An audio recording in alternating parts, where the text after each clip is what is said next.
have Joe Boggs with us, and so welcome to Scott High School. We look forward to this. Thank you, Robin. Should I use one of these mics here as well? It's up to you, whatever you Okay, we're good here? Okay.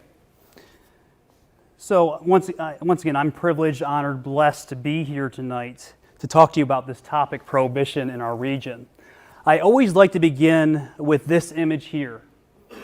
It's from a 1923 New York Times article in which the journalist goes undercover with rum runners along the Detroit River shore. You have this sketching and this beam of light that's zooming in on the boats along the river. And that kind of represents what I already knew going into this project. I heard about this story, about the rum runners coming across from Lake Erie from Canada. I grew up in Newport, Michigan, right on the lake. But in the shadows, you have a truck, a driver at the wheel being loaded up, possibly for a further destination. I hadn't heard this story. We obviously had an automobile culture that boomed during the teens and 20s. What impact did the automobile culture of our region have on rum running and dry enforcement from Toledo, Detroit, and Windsor? So that's what I was looking at for my master's thesis at BGSU, and it ultimately became a book. I'm certainly not the first person to write about prohibition.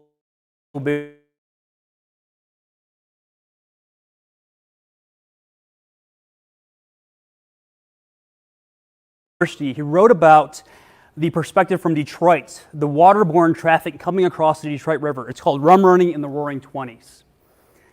I'm sure many of you are familiar with this next book. Kenneth Dixon's Nothing Personal, Just Business is a fantastic look at the gangster culture that existed in the Glass City, especially in the late Prohibition years.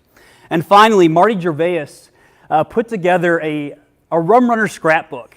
It was vignettes and interviews with rum runners on the Canadian side. It's a fun book. I'd recommend all of them. So how is my book any different? Why does this need to be written? Well, first of all, like I said, I haven't found a source that talks specifically about how the automobile culture of our region impacted our dry years. How did it impact dry enforcement? How did it impact the rum runners on the ground? Also, unlike the previous historians, they kind of went from a more localized city-by-city approach.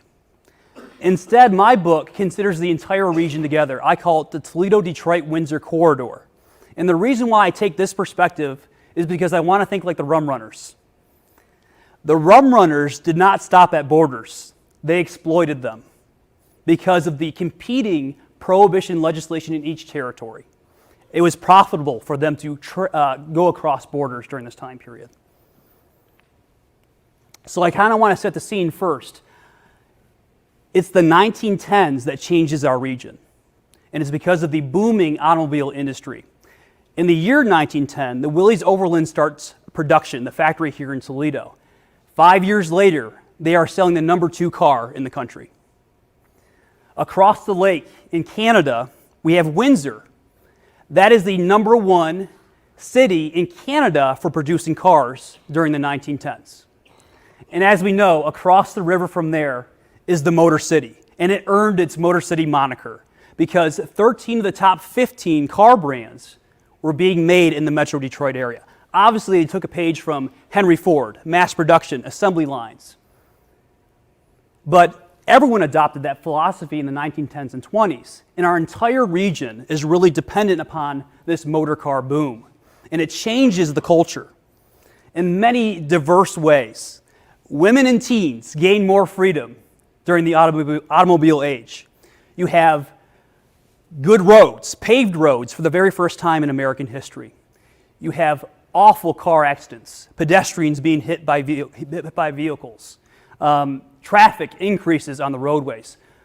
Diverse and complicated changes are existing during this time period. But most importantly, I would say the motor car boom of our region impacted employment. For instance, in Windsor in the 1910s, 40% of all people living in that city were employed in some kind of way in the automobile industry.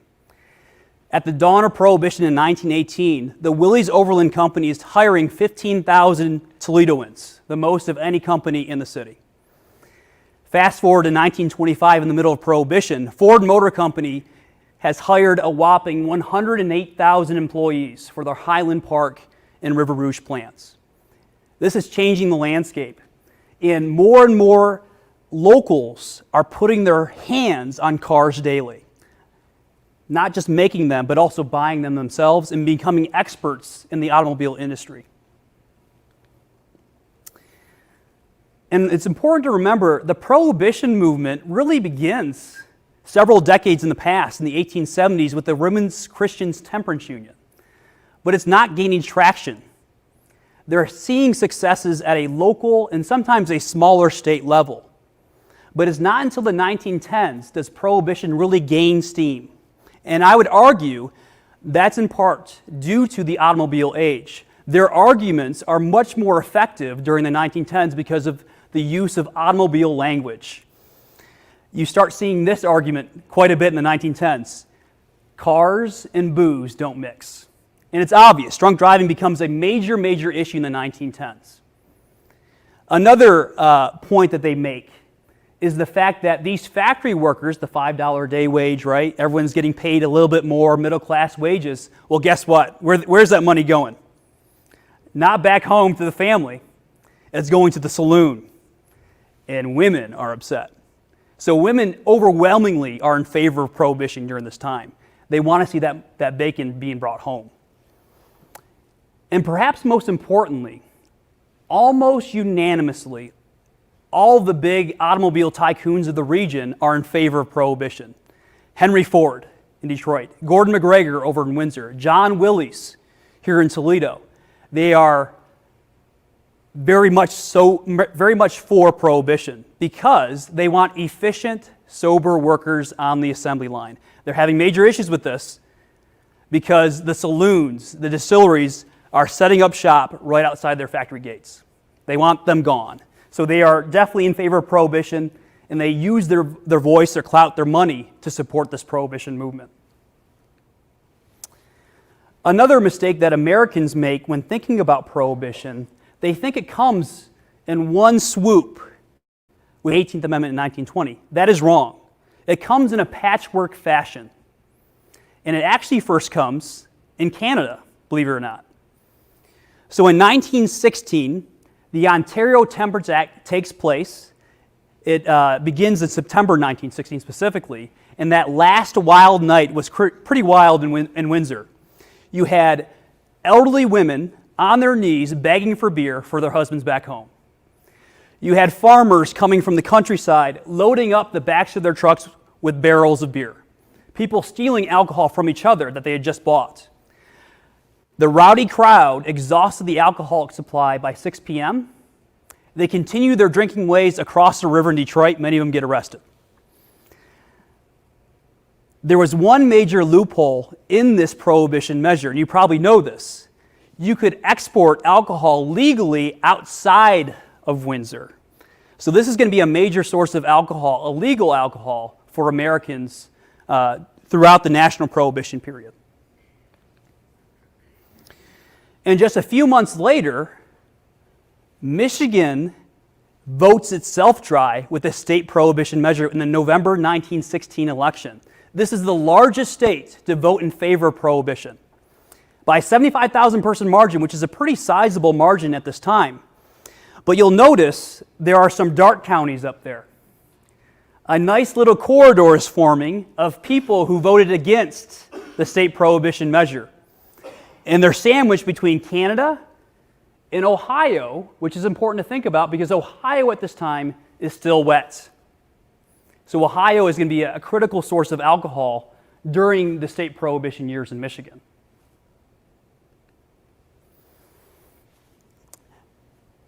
The state Prohibition measure takes effect May 1st, 1918. So they're expecting a crazy wild night on April 30th. But it's actually pretty dull. What's going on? It turns out that most of the Michiganders had already figured out they need to go down to Toledo and drink. I was invited by Officer Beth Thiemann of the Toledo Police Department to go up into the public safety building downtown here and go through those arrest log books right there. And probably 50% of the people being arrested up until that date and after that date are Michiganders for drunk and disorderly. They are fascinating to look at, that's for sure. Another community that was being plagued by drunk and disorderly Michiganders was a new community, Point Place. So before the 1900s, Point Place was really a resort town, casino, amusement parks, summer cottages. But beginning in the 1900s, families start to move into the community. And when the state prohibition measure gets passed, more and more drunk Michigan motorists are coming through town, and they're voicing their complaints. They push for a special vote, July 1918, to root out all the saloons and drinking establishments in Point Place. While they're trying to gather support, there's a few raids that occur in the Point Place community. Specifically, there's two speakeasies that are operating outside of Bayview Park, if you're familiar with that area, Summit Avenue. The police know these are speakeasies because of the number of Michigan cars that are parked outside of them every single night. They go in to raid these places, and sure enough, hundreds of people are fleeing for the exits. Women jump out of windows. People are hiding under beds.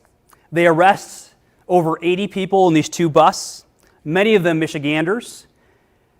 And the alcoholic supply was so much, it filled 8 cars. So there was this push for obviously getting rid of these drinking establishments. July 1st comes around, the vote happens. The wets win, 72 votes, by 72 votes. The dries are fuming mad. An Ohio Anti-Saloon League official says it's because of the male parasites coming from Michigan. That's why we lost.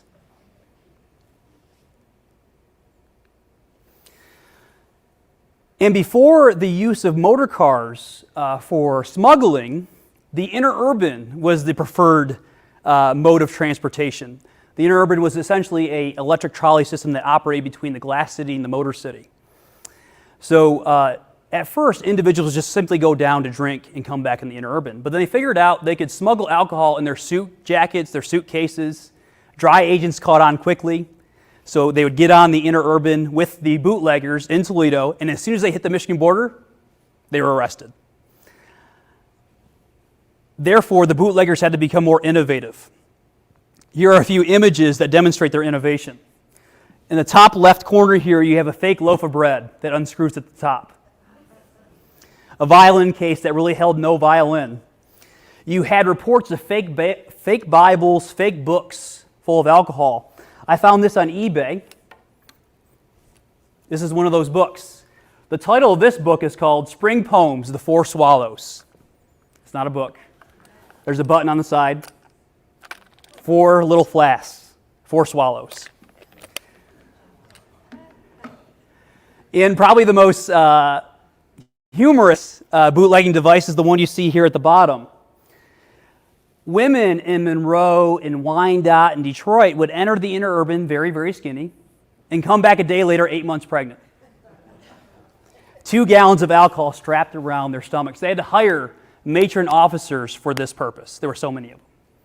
And this newspaper article, I think it's from the Newsbee, the Toledo Newsbee, reported that millions of dollars of alcohol was confiscated from these bootleggers on the interurban. It just shows the extent of this illegal trade. Then something happens in October 1918 that kind of changes the whole game. The paving over of the Dixie Highway in Monroe County. See, there was no direct route, no paved north-south route between Toledo and Detroit. This was the swampy spot. It was known to be awful during the winter and spring months. So they pave it over. They have like a ribbon cutting ceremony. They're saying this is going to be a huge commercial success for the region, and it is. But the Rum Runners are like, now we're in business, because they have a direct route from Toledo, which is wet at this time, to Detroit, which is very thirsty. And eventually it becomes known as the Avenue des Booze for good reason. Right around that same time, one of the biggest busts, actually probably the biggest bust in American history up to that point, occurs in Monroe County. It's that of the Billingsley Brothers. This is a group of brothers and their friends who had been operating in the state of Washington and Oklahoma because those states had gone dry too. But they moved specifically to this area, to Toledo, because they know it's going to be profitable and because of the number of motor cars that they can get cheaply. So they set up roots, they buy a warehouse here in Toledo, buy a fleet of vehicles, establish connections with Detroit grocery store owners, and they start shipping it up. In 1 month alone, they made over $160,000 in profit. That's a lot of money today. The reason why we know this is because there was a dry agent that had infiltrated the group. And they bust them in the fall of 1918. Makes national headlines. And it kind of puts the governor on notice. He's like, there's these huge gangsters that are coming to our area to smuggle alcohol. Sherman Billingsley actually later on opened up the Stork Club, if you know this, in New York City, one of the most infamous clubs in nightlife in that city. So the governor sends the Michigan State Constabulary to the border, with Michigan-Ohio border right there, just south of Erie. And what they begin to do is establish checkpoints, searching almost every car that passes on by. Well, the Rum Runners start to blow past the checkpoint. So the state constabulary starts getting out their guns, and they start other types of tactics. One of those tactics I found in the Toledo Public Library downtown. This middle photo here is called Little Bertha.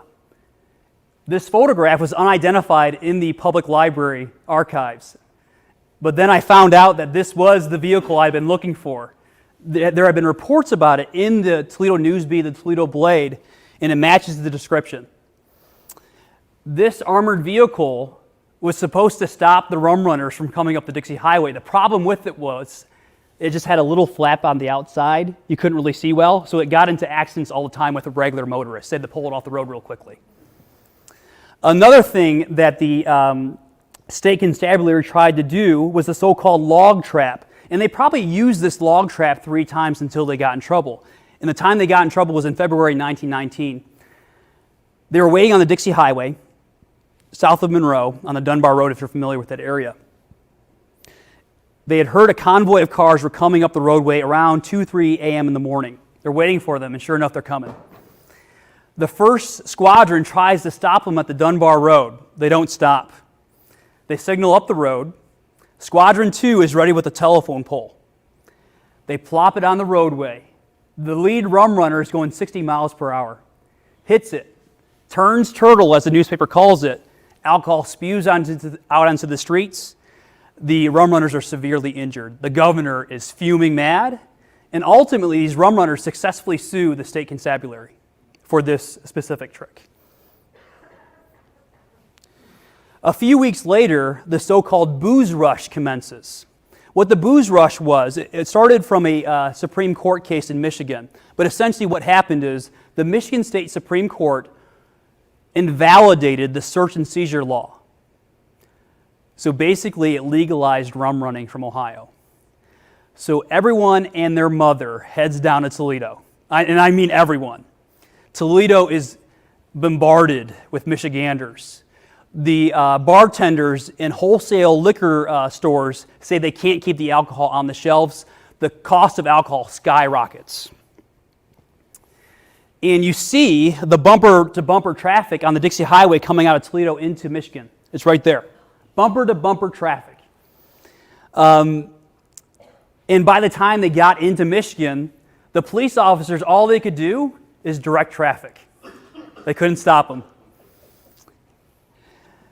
It became national news. Almost every major newspaper in the country was covering the booze rush as an indication of the failure of state prohibition in Michigan. You have this political cartoon in the right-hand corner, published by the Toledo News-Bee, lampooning all the crashes that existed during this booze rush. Eventually, the federal marshal stepped in 3 days later on February, 20th, 1919. But the damage was already done. Michigan's prohibition experiment had essentially failed.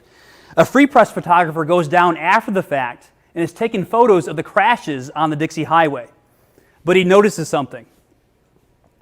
One of the cars is his. Someone had stolen his car to rum run, and they ditched the vehicle once it apparently had an accident or something.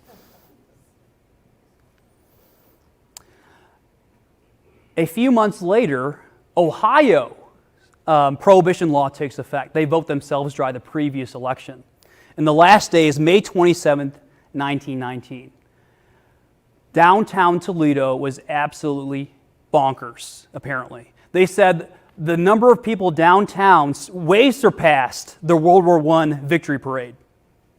Drunkards were just drunken on the streets. Police officers basically committed to not arresting anyone. But they weren't the only ones celebrating that night. The Dries were celebrating a great victory.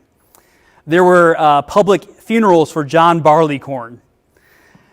There was an invitation sent out to, her name was Mary Harris Armour. Her nickname was the Georgia Cyclone. And she was speaking at St. Paul's Methodist Church, and she made three very bold statements. Well, first of all, alcohol was the root of all insanity. Secondly, all saloon keepers were going straight to hell. And the third prediction was the best. It would take 79,000 years for them to repeal Prohibition. She was off by several years, to say the least. But the Ohio State Prohibition Law was short-lived because just a few months later, national prohibition takes effect in January 1920. And one of the first things you start to see is local residents gobble up lakefront property, riverfront property. I wonder why. Remember, the Ontario Temperance Act allows for the legal export of alcohol from their breweries and distilleries outside the country. They're getting set up for that. They estimate, I think it's Philip Mason estimates that in the first 7 months of national prohibition, 900,000 cases of alcohol makes its way across the Detroit River alone.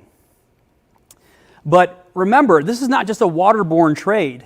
Yes, we need boats to get the booze across the river. But what do you do with that booze if it's just on the shore? You need motor cars. And these images, these sketchings from the time period demonstrate the motor car activity on both sides of the river, both sides of the lake. And cars would be instrumental tools for rum running throughout the time period. In the early national prohibition days, Michigan's most prominent citizen was furious. That's because seemingly no one was enforcing the Prohibition Law at home. So Henry Ford takes matters into his own hands. He implements in 1922 the so-called sniff test. Any employee who walks into his factories is going to be sniffed by supervisors. If you smell like alcohol, you're being dismissed that day. And he's touted in the newspapers for having this type of policy because they're saying, oh, he's full-blown prohibitionist. We support him. He also hires private investigators to basically investigate the areas outside of his factories. And his investigator finds that speakeasies are operating openly. Rum runners are selling directly to his workers. It's a huge problem for him. So he sends these reports to the National Prohibition Office. And sure enough, in 23, 24, 25, federal raid after federal raid after federal raid occurs in the downriver region. They also send a guy by the name of Izzy Einstein. He is the #1 private investigator of the feds. He goes undercover in a lot of these places. In Detroit specifically, he goes undercover as an unemployed auto worker. And he gets alcohol. His ability to get alcohol is limitless in this area. And he famously says that if you want to stop the liquor trade in the Detroit region, you need the entire military. But there was a victory in 1925 for the Prohibition agents. It's probably the most important Supreme Court case you've never heard of. It's called Carroll versus United States. So earlier in the 1920s, there was a federal agent patrolling a highway between Detroit and Chicago, obviously a Rum Runners highway. The officer suspects a vehicle roaring on past has alcohol, but he doesn't have any visual evidence. Stops him anyhow. Sure enough, 68 bottles of scotch in the back seat. The rum runner's name is George Carroll. George Carroll is wise because he takes him to court. At this time, many rum runners were let go because officers didn't have warrants to search their vehicle. But this case in particular goes all the way to U.S. Supreme Court, where the Chief Justice is actually the former president, William Howard Taft. And he sides with the majority, saying motorists should not expect to be pulled over for any given reason. But if a trained officer with probable cause has reason to stop and search the vehicle, they can. So this is a huge victory because now officers can really stop any vehicle they want. And this Supreme Court case still influences the way police officers can stop vehicles today, believe it or not. So in response,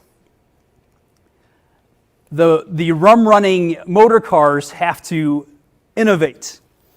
You have truck beds that have hidden compartments. You have seats that are reupholstered to hide bottles of beer. There's evidence of multiple times, at least in the Detroit region, of hearse rum runners.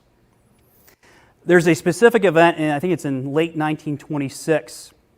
An officer is on the outskirts of Detroit, and he notices there's a hearse and a mourning procession, but there's no church nearby and there's no cemetery nearby. What's going on here? He pulls up to them. All the mourners flee their cars. The hearse pulls over, and the driver also flees that car. Alcohol in every single vehicle, 2,400 bottles of beer in the coffin. In Toledo, there is an interesting rum ring that's found in the late Prohibition years. I can't remember the exact year, but it's near downtown Toledo. And it's actually an officer is seeing a car tow someone at midnight. It's a Marmon vehicle towing a Ford coupe. He's like, this is kind of weird towing this late at night. Why is this going on? He pulls up to the vehicle. The Ford somehow unhitches, runs into the cop. The cop pulls out its gun. The drivers flee. Sure enough, 91-gallon jugs of moonshine in this car.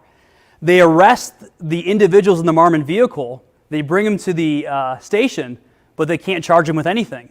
They were just transporting the car behind them. They weren't transporting the actual liquor. So it kind of a fascinating case there. And remember, at the beginning of Prohibition, one of the major arguments is that drunk driving would be kind of put to bed. But I can tell you, drunk driving remained an issue and probably was exacerbated during the Prohibition years. Early on in 1919, there's a case in Erie, Michigan, right across the border. Gertrude Kuzno is a teenager waiting for the 724 Interurban. She's going to her job in Toledo as a candy store clerk. So she's waiting. Children are walking to a Catholic school, and up the Dixie Highway comes two rum runners who are roaring drunk. They plow right into her in front of these school children. They take off with a car. They're eventually arrested, 10 years for manslaughter. In 1925, in Wyandotte, Michigan, similar case, drunk driver, rum runner, plows into an intersection with a crowd, kills a nun and also an African-American laborer. There's lots of drunk driving incidents that happen in Toledo. One in particular, downtown on Cherry Street, a drunk rum runner runs into parked cars downtown. There's the chart for charges in 1925 in Toledo. Nearly 400 drunk driving charges just that year, when Toledo was much smaller geographically. So why was all this drunk driving occurring? I would argue one of the major reasons was the proliferation of what were called roadhouses. Roadhouses were illegal bars that operated on the outskirts of police jurisdictions. A good example of this today, if you go right across the border into Michigan, Angelo's Northwood Villa. The Villa was a huge roadhouse at this time. People would go there for gambling, dancing, and a lot of drinking. And guess what? They had to drive home too. So this leads to a lot of drunk driving, the number of roadhouses that exist at this time. Then something really important happens for the entire region in 1927. The Ontario Temperance Act is replaced with what's called the Liquor Control Act. This basically allows the Canadian government to sell directly to customers, including American customers. So starting in 1927, Americans start flooding into Canada to consume alcohol in Canada. I think it's the next year, the Ambassador Bridge opens up. So motor cars are streaming across the bridge. 20,000 are crossing the bridge every day, just for a taste of the booze. And the reason why this has major ramifications is because now these gangsters, these rum runners, have less customers, less territory, they're competing with each other. And it leads to all-out warfare on the American side of the Toledo, Detroit, Windsor corridor. Bodies are found almost every week somewhere in the region. In a particular region that was known for bodies being taken for a ride by cars and dropped off was the Borderlands district, north of Toledo, south of Monroe. I'm going to share one very gruesome example with you. There was a rum runner who disappeared. They found in late 1927 he had been quartered. They found his head at the Matzinger Road on a farm.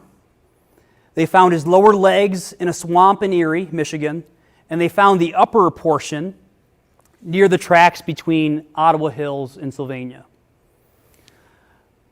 Another disturbing incident happened, I think, earlier that year in 1927. The guy's name was Charles Ebner. He was a used auto salesman in Point Place. They found his car in downtown Toledo with a bunch of alcohol in the back seat. The next day, on Sunday, they found his body on Stearns Road just across the border into Michigan. The authorities go back to the home where his 3 sons are still there, and they're kind of devastated. So they ask them a few questions, and they find out that their dad, Charles Ebner, had been engaging with mysterious men all of a sudden. And they would come and go at all times, the day and night, and obviously disappeared with them. On Monday morning, those mysterious men came back to the house, told the oldest son to go across the street to fetch the morning paper. Fetch the morning paper, he pulls it out, acts like he's reading it, and reports that his father had been killed. Well, that murder hadn't been reported until the afternoon of Monday, so these guys were certainly the killers. It's just an awful, horrible story that was reported in the Newsbee. And you got to think from the perspective of these officers, this is a dangerous time to be a police officer for sure. They're showing up to raids where mobs are greeting them with guns, knives, and clubs.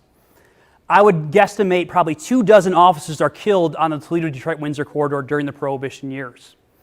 Obviously, a lot of them happened in Detroit.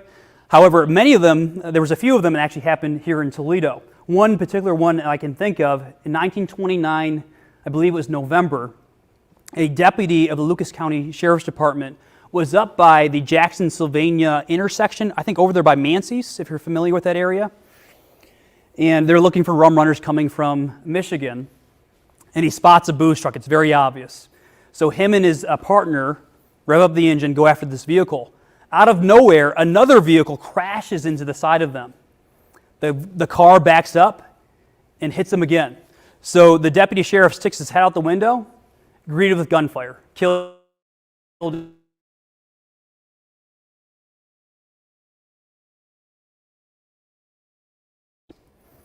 So you can understand why some of these officers really didn't want to enforce the law. Howard Baker is a good example from Detroit. He's a customs agent at the border. He was known to vigorously enforce the law and actually becomes crippled because he's in a car chase and his car goes off the road. A year later, he is the head of a rum conspiracy with 10 other individuals, other officers, and they go to prison for several years. you can see how they became disenchanted. Right across the street from Scott High School, where we're at right now, around 4th of July, I think it was 1926, there's reports of drunken officers right outside who are supposed to be enforcing the Prohibition Law. They catch them, and they dismiss them quickly. Sure enough, later that week, guess what they find across from Scott High School? A massive speakeasy, openly operating. Students are using the speakeasy. 300 bottles of beer confiscated, moonshine on ice in the bathtub.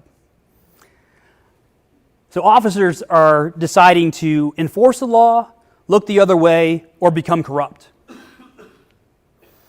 And some officers start to become more aggressive for obvious reasons. And they start to employ kind of like a shotgun policy, shoot first, ask questions later. These types of shootings would have been very controversial in our day, but apparently weren't very controversial back then. Some instance I can think of, I grew up in Newport, Michigan on the lake. The state police officers heard about a convoy of cars coming across the ice. The state police take aim, they hit the lead driver. Guess what? No alcohol in that vehicle, that man is killed. No questions asked, no one's charged with any crimes. On the outskirts of Detroit, a 17-year-old teenager is smuggling alcohol in a car. He ditches the vehicle and runs off. The officers shoot him in the back. No charges. Here in Toledo, actually right here in Collingwood, there was another Lucas County deputy was looking for rum runners, and he has apparently two of his buddies in the car who are not officers. None of them are wearing badges, none of them are wearing police uniforms, and they're looking for rum runners. So they chase this one car they suspect of rum running through Toledo. They come to Collingwood. They start shooting at the car. They hit the tire. The car actually ends up in the front lawn of Scott High School, right here. They go up to the car. The driver locks the car. So they smash all the windows, drag this, he's an electrician, out of the car. They search the vehicle, no booze. These types of incidents were commonplace during the Prohibition years, especially in the late Prohibition years.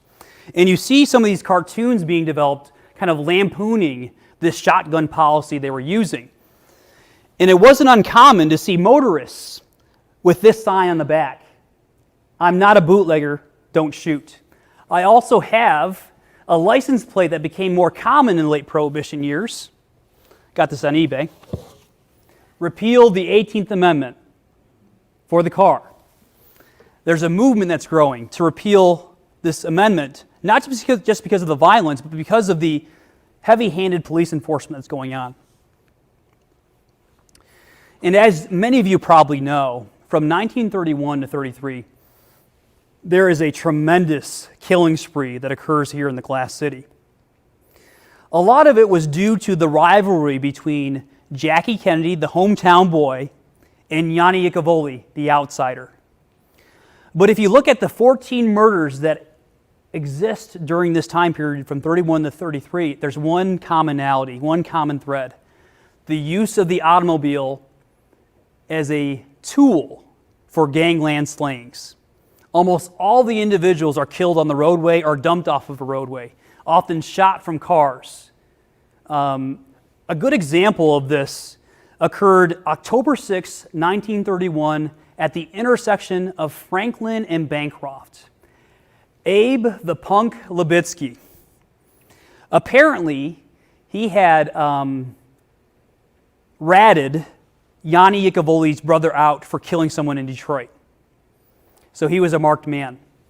He happened to be out driving that night, October 6, 1931, with friends, had a late dinner. They came to this intersection. And when they got to this intersection, they noticed that two of the cars they knew. In front of Abe was his brother with his date. So he bumped into his car, this little joke. And to the right, he could look to one of his good friends from Monroe. So he started kind of jabbing it up with them. He didn't realize behind him in the car was an assassin hired by Yanni Iacovoli. As this diagram from the Newsbee demonstrates, the assassin just walks right up to the driver's side and puts a dozen bullets into the car. Libitsky is killed, one of his friends is killed, another one's wounded. The assassin just jumps on the running board of the car that got him there, and they take off, never caught. The killings continued for a few more years, obviously, and by the end of it, Jackie Kennedy was a targeted man. And there were 2 attempts at his life. The first one occurs in downtown Toledo. He's with one of his girlfriends. They went to, a movie or a play at the Paramount Theater. They're driving back. Sure enough, a tan sedan with a muddy license plate, intentionally a muddy license plate, pulls up and sprays it with bullets. Apparently, Jackie Kennedy had reached for the radio at that moment. All the bullets go into his girlfriend's body. She is killed. Right in downtown Toledo. And this aggravates the public. And it really emphasizes the importance of repealing this prohibition measure because of all the problems that are occurring. And sure enough, the next summer in 1933, Jackie Kennedy is gunned down in Point Place once again. Car is an essential tool in that killing as well. The drivers get away. Ultimately, the assassins are captured. Yanni Iacovoli goes to prison for a long time, eventually pardoned actually. And by the end of Prohibition, the major automobile tycoons of the region start to change lanes on Prohibition. They are realizing it's becoming more and more unpopular to support this measure. The first one to do this is Alfred Sloan, the head of GM. He is a major member of the Anti-Saloon League early on, but the killing out, the Valentine's Day Massacre is what pushes him over the edge. He says we need to repeal Prohibition because of the violence that's escalating. John Willies comes out in the Toledo Newsbeat, Toledo Blade, I think it's in 1932, saying we need to repeal Prohibition specifically for the tax revenue. Because remember, the Great Depression is also coming to being at this time. Harvey Firestone, a very close friend of Henry Ford, who was a prohibitionist throughout this time period, is a shock when he comes out and says, we need to repeal Prohibition. But probably the most prominent voice of the bunch was this middleman, Henry Joy, the head of Packard Motor Company. He was a prohibitionist through and through for many decades prior to Prohibition. But what happens is, his property in Grosse Pointe, Michigan, it's a neighborhood north of Detroit, pretty wealthy, I guess you could say. His boathouse door is knocked in several times by dry agents. He's becoming furious. So he goes to Congress and testifies that we need to repeal Prohibition as soon as possible. And then when Prohibition is finally repealed, guess what Henry Ford does? He serves beer at a company luncheon.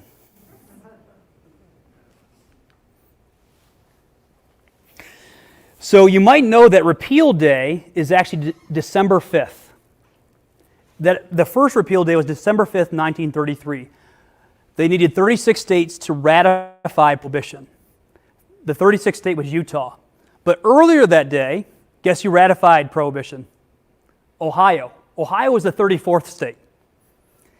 But it would have to wait until December 23rd, right before Christmas, for Ohioans to be served alcohol again. That's when the governor signed a law saying, basically, let's get the alcohol back out into the streets. A lot of companies were happy with this decision, especially a new company, a new restaurant, the Pacos Brothers. In 1932, the oldest Pacos brother was a police officer in Toledo. The two brothers, including Anthony, were running what seemingly was a restaurant, but was really actually a speakeasy. They get busted in 1932 serving moonshine to a dry agent. Tony's in the back in the kitchen breaking up bottles while this raid is occurring. Both are arrested. And the company, based on what I can see, changes hands into Tony's hands because his brother goes to jail.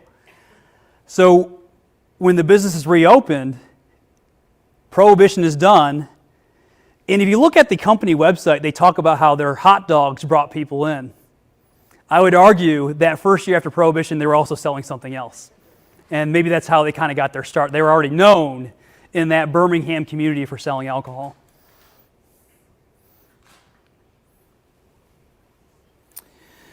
So my book, Prohibition's Proving Ground, agrees with past historians that there are a multitude of reasons why Prohibition fails. Yes, the Great Depression was a factor for sure. People wanted tax revenue. The violent crime that was gripping the entire area, the public was dismayed about this. And the corruption, the heavy-handed police enforcement was driving people nuts. But I would argue, and I do argue in this in the book, that automobility was essential for the failure of Prohibition in our region. We were never going to successfully enforce Prohibition in a time in which streams of motorists were flowing through the area, especially streams of motorists who like to drink. So I would argue, in some kind of way, Prohibition was taken for a death ride and probably will never return. With that, I'd like to say thank you for having me tonight. Thank you.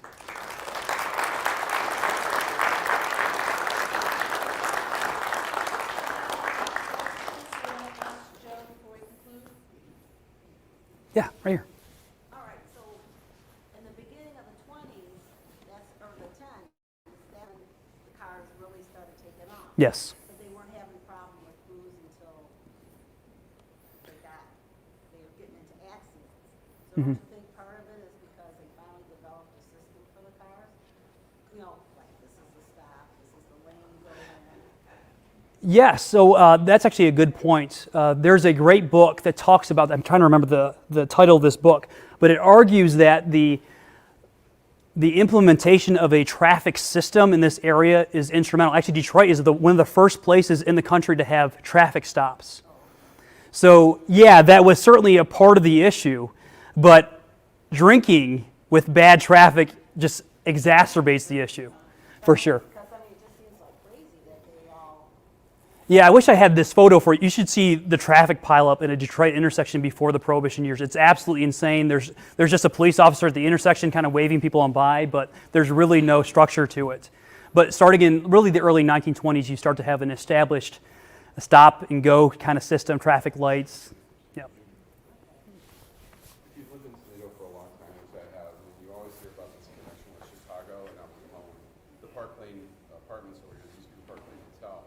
Distinguished, beautiful hotel, a lot of celebrity story about Capone renting out the 84 or whatever, right, at one time to avoid the heat of Chicago. Can you talk about the Detroit-Toledo-Chicago connection, the connection to the wider country? I understand the core, I get that, but what is our connection to, this region's connection to the bigger picture of America? That's a great question. So I can kind of answer this with a story. So in 1920, when national prohibition comes into being, in Chicago, Al Capone orders the hit of his boss, Big Jim Colosimo. Guess what the first thing he does? He comes to Detroit. And we have evidence that Al Capone came through the region, and that newspaper article points to it, kidnapped an officer with his buddies and asked them, how do we get to Detroit the back way? Because we have too many officers following us. So it was essential for Al Capone, and if you want to be successful in the rum running business, you had to have connections to an outside source. And Canada was the jewel of the national prohibition years. If you look at smuggling on the east and west coast, they all had outside sources. So if you had a connection to the Bahamas, or I'm thinking of the west coast, like Canada, Vancouver over there, you were going to be successful. So it was all about establishing connections to the source. And Capone knew that he needed to have allies in the Detroit, Toledo, Windsor region. No doubt. He would not have been successful. And at different points, he's transporting booze, not just by car, but airplane. I've given a talk at the Willow Run Airport about that aspect. That might be the next book. The next book is about the airplane rum running. Yeah. Was there any local illegal production of alcohol in Toledo? Yes, plenty of it. If you look at that map right there, that bit.ly link, you'll find at least 30 different locations throughout. I'm trying to think of a very large bust. I think there's one in East Toledo that I can think of right at the top of my head. I think 150 gallons was being produced at that time when they made the raid. If you flip to a page in my book, Monroe, where I'm from, actually was a big-time producer. There was essentially a fake 3-story house built around a 3-story still. There's a picture of it in the book. They reassembled it at the state police post, demonstrating they were enforcing the law. But yeah, there were these places that were manufacturing alcohol significantly, and I'm sure there were in Toledo. I'd have to go back through my sources and think about specific locations, but I know there were. Yeah. Yep. And one more question. Yeah. I work in Oregon, which is right along the lake. And years ago, I knew a very old man in his 90s at the time who used to talk to me about taking his wife to Speakeasy over there along the lake shore, farmer's residence, on a farm, on a barn. But he would talk about the fact that, he says, oh yeah, back then all the farmers, if they had, they'd build a dock out on the lake or whatever, they had lakefront property on their farm. You know, they would, the mob would come in, hire their, you'd let them use their trucks, pay them a little money. And the farmers become involved in all this, which I found really intriguing. Yes, farmers were definitely involved. They usually used their barns as stash points. Because usually what would happen is you would get the officers on your trail, so you need to have a place where you could unload it real quickly and in a hidden way. So barns were often used as kind of like depots for this alcohol. Absolutely, yes. Yep. This is more a statement than a question. My father pointed to a place on Western Avenue that he said was a really speakeasy, but he said after Prohibition, the place went out of business. So, was it ever raided? That's the question I have for you. Was it what? Raided. Oh, I don't know. Was it a successful speakeasy? I guess. According to him, it was. Yeah. It was between Broadway and the trail. I'm trying to rack my mind to see if I've come across this one. Trail and you're headed towards Broadway. It's on your right. It looked to me like a garage. Yeah, and a lot of these speakeasies were actually were garages because you could basically back up the car with the booze in the back and people would just be drinking there. Yeah, certainly garages were used as kind of like blind pigs is what they were called. Kind of, I remember seeing a white door. okay, huh. I have to go back and look. Yeah, so usually I only know about speakeasies that were actually raided, but if it was a successful speakeasy, I will never know about it because I'm using newspapers to find out about these places. Question? Right over here. Oh, sorry. Sorry. As the principal of Scott High School, I picked up on what you said, students were at the speakeasies proposing. Yes, they were. Yep. So I often tell our teachers, like, look, there's nothing new under the sun. They talk about the kids. Now I said, and I promise you, I always say, I'm sure in the 20s they were probably drinking moonshine. Yes, they were. So, could you elaborate on that? And I have another question after that, but could you elaborate on how did that affect Scott High School in this area in particular, speakeasies and students? Yeah, so from what I can understand, not much. There's not, after that speakeasy is found, there's not really much discussion about what's going on in the neighborhood specifically. I can talk to other schools, specifically the University of Michigan had a huge smuggling ring issue inside the fraternity houses there. They were busted and people were kicked out of the fraternities. But in regards to Scott High School, I'm not seeing any evidence of like a coordinated effort among the students to drink, but it seems like it's just a few kind of, I don't know, bad apples, I guess you could say. Yeah. So, second question, I wanted to know, were there speakeasies for black people? Where did black people go for speakeasy? And then you said outside connections, was that more like moonshine from the South, or what happened? So in regards to black speakeasies, that is a great question. Every once in a while, I come across a source talking about how black people are being arrested for rum running. I rarely find sources that point to the fact that black customers are in these places, but they usually are employed by the head honchos, usually as a middleman, because these bigger guys don't want to be caught. So I have plenty of sources that point to the fact that African Americans were involved in the rum running themselves, but in regards to joints for black people specifically, I haven't come across that. That's kind of a fascinating thing. I know that it was an issue in the South, though. And there's a book, I can't remember the title of the book. Lisa McGurr, she's a professor at Harvard. She wrote a book, The War on Alcohol is what it's called, and she talks about the racial aspect of policing during Prohibition in the South and busting specifically these black joints and only targeting those places. The Ku Klux Klan was actually a major Prohibition force. They were very much in favor of Prohibition, and they were often part of the enforcement efforts in the South. But in regards to the North, I don't see a lot of sources that point to black speakeasy joints, but that doesn't mean they didn't exist. Yeah, I'm sure they Yeah. did, especially during that time. Yeah. During Renaissance and stuff like that. Mm-hmm. Yeah, that's fascinating. It's weird that you would think that the newspaper would cover those events, but I really haven't. And I've spent a few years looking through newspapers, so yeah. Well, obviously, you must have had a very successful master's thesis. Thank you. Where did this lead you professionally? Well, you know, I teach at Penn Career Center, and as trying to give college classes in the classroom, I had to do a master's thesis. And I was thinking to myself, what is a topic that I'll be interested in?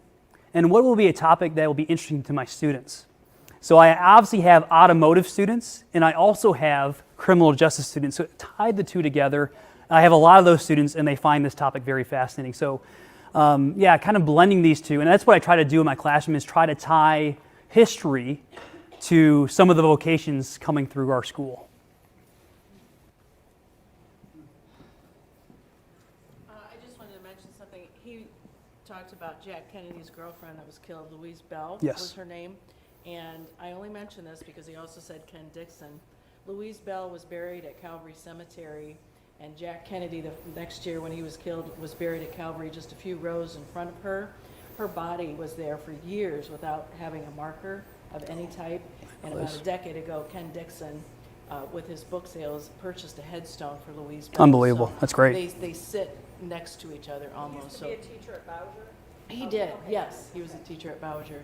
So Ken's book is excellent. Yes, it is. As well. So Yeah. Joe, thank you so much. Thank you, Robin. Obviously- Thank you for having me, guys. Thank you. Please